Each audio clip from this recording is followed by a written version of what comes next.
High বন্ধুরা, আমি কিন্তু আবারও চলে এসেছি নতুন একটা ভিডিওর সঙ্গে। তোমরা দেখতে থাকো, আর নতুন ভিডিওটা কেমন হয়েছে সেটাও কিন্তু বলবে কমেন্ট করে। তো দেখো, আমি কিন্তু সকাল সকাল উঠে গোবর ভাঙতে গেছিলাম। কালকে বলেছিলাম যে আজকে সকালে শেষ করে দেবো, সেটা কিন্তু শেষও হয়ে গেছে। হাত টাত ধুয়ে চলে এসেছি।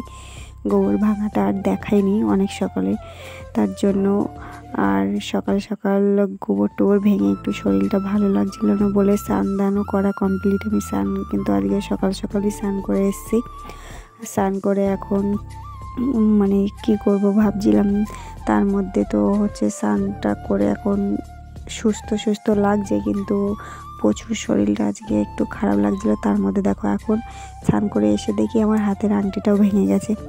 এই আংটিটা কিনেছিলাম, মানে ভালো লাগে আমার এই আংটিগুলো পরতে, ওই জন্য কিনেছিলাম একটা। তা দেখো, ওপরে দেখছি ভালো আছে, মাথা ছানতে গিয়ে দেখি এটা ভেতরে ভাঙা। মানে কি বলবো, আর আংটিটা তারপর ভেঙে গেছে। তাই বলছিলাম যে এই আংটি আবার কিনবো আমি। তারপরে এই যে হঠাৎ করে ভেঙে গেল, কি করব, ওটা তো আর পরা যাবে না। এমনভাবে ভেঙেছে যে মানে ছোট করাও যাবে না, কিছু করা যাবে না। তার জন্য মন খারাপ লাগছিল একটু।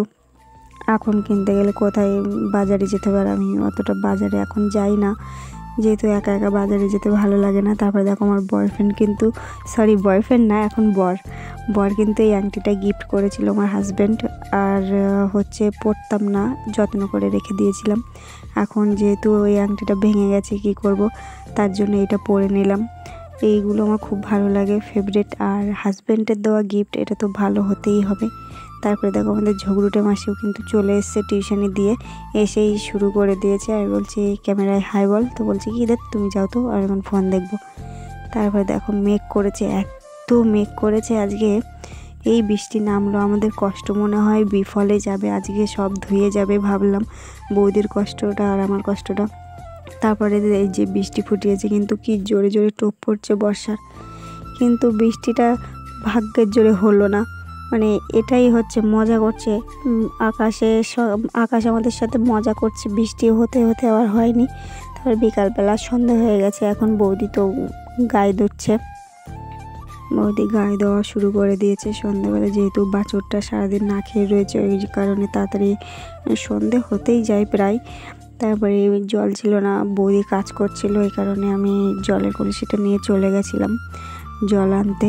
তারপরে হচ্ছে এই যে বিকালে এখন সন্ধে হয়ে গেছে, মিতারা পড়ছে। এবার দেখো, মেয়ে দেখো বড় হয়ে গেছে, এখন ম্যাগি করতেও শিখে গেছে। ও আজকে ম্যাগি তৈরি করছে। আজকে তুই পারবি তো, বলছে কি আমি তৈরি করছি তুমি দেখো। তাই এই যে ও ম্যাগি করছে, আর আমি দেখছিলাম ওখানে দাঁড়িয়ে দাঁড়িয়ে।